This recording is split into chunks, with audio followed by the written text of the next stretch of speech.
খেলনা পিস্তল সহ আটকের পর শিশু সন্তান এবং বাবাকে অস্ত্র মামলায় গ্রেপ্তারের ভয় দেখিয়ে ১১ লাখ টাকা চাঁদাবাজি। অভিযোগের পর তদন্তের সত্যতা পাওয়ায় ওসিকে পদোন্নতি দিয়ে করা হলো এসআই। ডিএমপি সদর দপ্তর জানায়, রাজধানীর বাড্ডা থানার এই ঘটনায় ওসি থেকে পদোন্নতি পাওয়া আব্দুল কাইয়ুম এখন ঢাকা মহানগর গোয়েন্দা পুলিশ ডিবিতে কর্মরত। এর আগেও চকবাজার থানার ওসি থাকাকালেও এক ব্যবসায়ীকে জিম্মি করে 15 লাখ টাকা আদায়ের সত্যতা পাওয়া গেছে।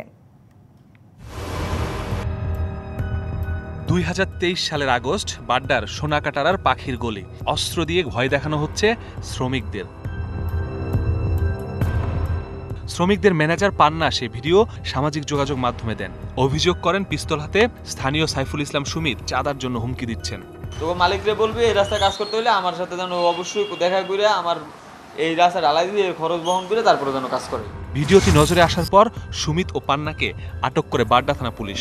তোর তো 14 বছর আগে যাবি নইব না, তোকে এরকম ভাবে অ্যারেস্ট করছি। খুবই একটা নির্যাতন আমাদের উপরে ওইখানে হয়েছে থানার ভিতরে। আর আটক সুমিতের অভিযোগ, তার পিস্তলটি খেলনা জানার পরও তার কাছ থেকে ১১ লাখ টাকা নেওয়া হয়। আমার বউ টাকা এই জায়গাতে জোগাড় করছে, তবে আমার অ্যাকাউন্টে টাকা দিচ্ছে। আমার যে ছেলেরা চাকরি হতো সে বিকাশ থেকে আইনা দিচ্ছে। অত ডিস্ট্রিবিউশন প্রমাণ হয়েছে যে এটা খেলনা পিস্তল। ডেকে আনা হয় বাইতুল মোকাররম মার্কেটে সেই অস্ত্রের দোকানের মালিককেও। অস্ত্রের মতো দেখতে, কিন্তু বাইক চালিত, যেগুলো কোনো লাইসেন্স লাগে না এবং যে কেউ ইউজ করতে পারে না। জাস্ট শুটিং প্র্যাকটিসের জন্য ইউজ হয়, অন্য কোনো গাড়ি ইউজ হয় না। দুপক্ষের সঙ্গে কথা বলে তাদেরকে ছেড়ে দেওয়ার নির্দেশ দেন তখনকার ডিসি গুলশান। কিন্তু ঘুষের বিষয়টি নজরে আসে ডিএমপির ইন্টেলিজেন্স ইউনিটের। তদন্তে বের হয় টাকা নেওয়ার বিষয়টি। তদন্তের পরে এটি প্রমাণিত হয়েছে, সেই অনুযায়ী তার বিরুদ্ধে বিভাগীয় ব্যবস্থা নেওয়া হয়েছে। তার যে রাইটস যেগুলো, অথবা তাকে যেভাবে পদায়িত হওয়ার কথা, ঠিক সেভাবেই সে পদায়িত হবে, সে তার দায়িত্ব পালন করবে। পদোন্নতি পাওয়া কাইয়ুম এর আগে ছিলেন ডিএমপি চকবাজার থানায়। অভিযোগ, সেখানে থাকার সময় অস্ত্র মামলার ভয় দেখিয়ে হাতিয়ে নেন 15 লাখ টাকা। তোর নামে তো মামলা দিব, তো অস্ত্র মামলা, তোর ডাকাতি মামলা দিব। আমার টাকা নিয়ে আসে, পর ওসি সাহেব থানায় আসার পর ওসি সাহেবকে 15 লক্ষ টাকা দিয়া আমি একটা ছোট্ট একটা মামলা দিয়ে দিন, কালকে উকিল ধরে নিয়ে জামিন হয়ে যাবো। চকবাজারের অবৈধ পলিথিন ব্যবসায়ীদের গাড়ি ভাড়া না দেয়ায় মুক্তারকে আটক করে কাইয়ুম। পরে কাইয়ুমকে বাড্ডা থানায় বদলি করা হয়েছিল। সেখানে গিয়ে ফুটপাতে নতুনভাবে টাকা নির্ধারণ করে শুরু করে চাঁদাবাজি। কাইয়ুম বর্তমানে ঢাকা মহানগর গোয়েন্দা পুলিশের মতিঝিল বিভাগে কর্মরত। এসব বিষয়ে অভিযুক্ত কাইয়ুমের বক্তব্যের জন্য ফোন করলে পরিচয় শুনে কেটে দেন তিনি। ডিবিসি নিউজ থেকে Masudur Rahman, DBC news, Dhaka. OC থেকে পদোন্নতি পাওয়া এসআইয়ের বিষয়ে কথা বলতে আমাদের সাথে সরাসরি যুক্ত হয়েছেন জাতীয় মানবাধিকার কমিশনের সাবেক চেয়ারম্যান কাজী রিয়াজুল হক। আপনাকে স্বাগত জানাচ্ছি। আমাকে শুনতে পাচ্ছেন কিনা? জি, শুনতে পাচ্ছি। জি, প্রতিবেদনটি নিশ্চয়ই দেখছিলেন। এই ধরনের কাইয়ুম, যিনি ওসি থাকা অবস্থায় ক্ষমতার অপব্যবহার করে চাঁদাবাজির নজির গড়ে তুলেছেন, দুটো উদাহরণ আমরা পেয়েছি। এক দফায় 15 লাখ, আরেক দফায় 11 লাখ। ভালো ইনকামই করেছেন। এখন বর্তমানে তিনি এসআই পদে গোয়েন্দা বিভাগে তাকে কর্মরত আছেন তিনি। এই যে উনি পদের অবনতি হলো তাতে করে কি তিনি যেই অপরাধগুলো করেছেন অতীতে তার যথাযোগ্য শাস্তি হলো? না, আমি যেটা মনে করি সেটা হচ্ছে যে একটা লোক অপরাধ করলে তাকে আবার পুলিশের আর একটা ডিপার্টমেন্টে, DB is also an important department, very important department. তো সে অপরাধ করার পরে তাকে যদি আবার আমরা পুলিশেই রেখে দেই এবং একটা গুরুত্বপূর্ণ ডিপার্টমেন্টে দিই, হয়তো পদোন্নতি করা হয়েছে, কিন্তু সেটা তো তার জন্য কোনো ব্যাপার না। সে তো এই পদের জন্য চাকরি করে না, সে চাকরি করে পয়সার জন্য। সে যে ঘটনা আপনাদের এখানে দেখলাম, সে তো পয়সার জন্য ঘটনা ঘটেছে। তাকে ডিমোশন হয়েছে, তারপরও সে আবার এই অপরাধ করছে এবং একইভাবে সে করে যাবে।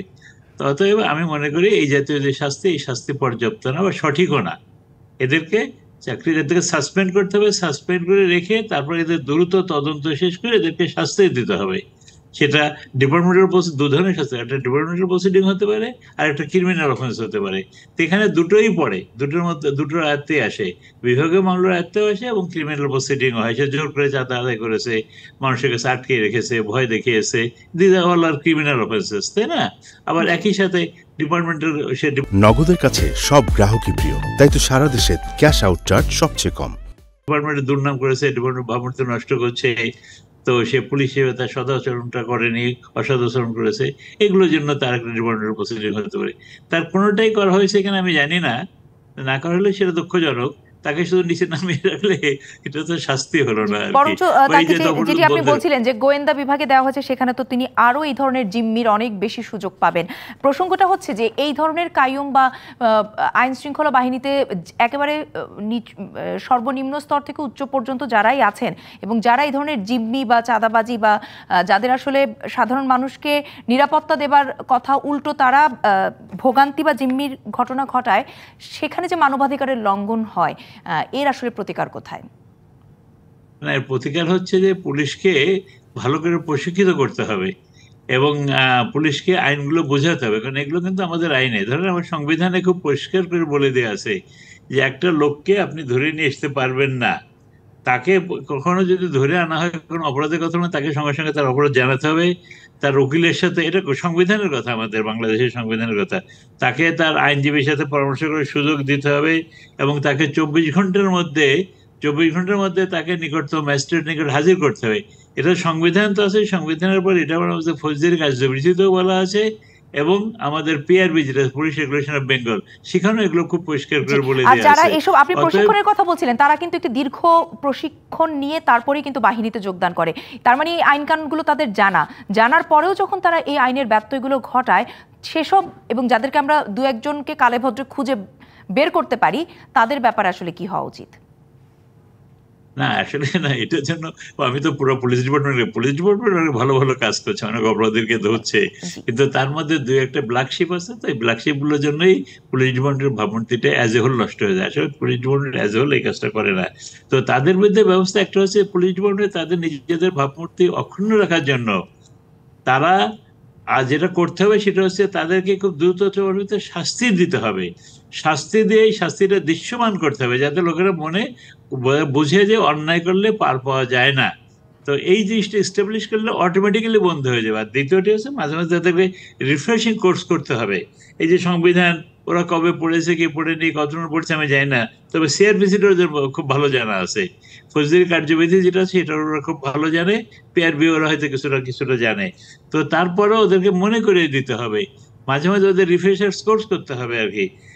আরেকটা বিষয় একটু জানতে চাই, জি জনাব কাজী রিয়াজুল হক, এই যে বাহিনী তো তাদের মতো করে এক ধরনের ব্যবস্থা নিল, পদের অবনতি করে তার পদ অবনতি করিয়ে দিল, কিন্তু আপনি তো মানবাধিকার সংস্থার সাবেক চেয়ারম্যান ছিলেন, এই ধরনের সংস্থা যারা আছে বা পরিবারের তরফ থেকে যারা ভুক্তভোগী, তারা কোনো আইনানুগ ব্যবস্থা কি নিতে পারে? হ্যাঁ, ডেফিনেটলি পারে। তারা তো কমপ্লেন করতেই পারে, কিন্তু তাদের তো খোলাই আছে। তারা যদি যে কোনো মানুষ, দেখেন আমাদের দেশে একটা মানুষকে ধরে নিয়ে নির্যাতন করে, এই নির্যাতনের ব্যাপারে আমাদের দেশের কতগুলো অ্যাচিভমেন্ট আছে গভর্নমেন্টের। সেটা হচ্ছে যে ধরেন একটা জাতিসংঘের একটা সনদ আছে, এটা 1984 সনদটি হয়েছিল, সেটা হচ্ছে নির্যাতনের বিরুদ্ধে সনদটি হয়েছিল। তারপর সেই সনদটা আবার বাংলাদেশ রেটিফাইও করেছিল 98-এ, এবং সেই জন্য বাংলাদেশ তারা লোকে হেফাজতে, পুলিশ হেফাজতে এদের নির্যাতনটা করা হয়, তাই তো? মূলত পুলিশ হেফাজতের ব্যাপারে একটা নির্বাচনের ব্যাপারে 2013 সালে একটা চমৎকার আইনও হয়েছে, কিন্তু তারপরেও কিন্তু এগুলো বন্ধ হচ্ছে না। কারণ এটার প্রয়োগটা সঠিকভাবে হচ্ছে কিনা সেটা দেখার বিষয়। শুধু আইন থাকলে তো হবে না, আইনের প্রয়োগটাও থাকতে হবে।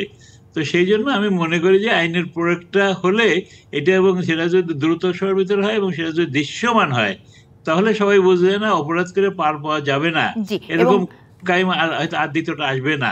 জি, এবং আপনি যেটি বলছিলেন যে পুলিশ বাহিনীর অনেক ভালো ভালো অ্যাচিভমেন্ট আছে, একজন দুজন কাইয়ুমের জন্য সেই অ্যাচিভমেন্টকে আমরা আসলে ম্লান হতে দেখতে চাই না। অনেক অনেক ধন্যবাদ আমাদের সঙ্গে যুক্ত হবার জন্য। আপনাদেরকে ধন্যবাদ, সবাইকে ধন্যবাদ। আসসালামু আলাইকুম।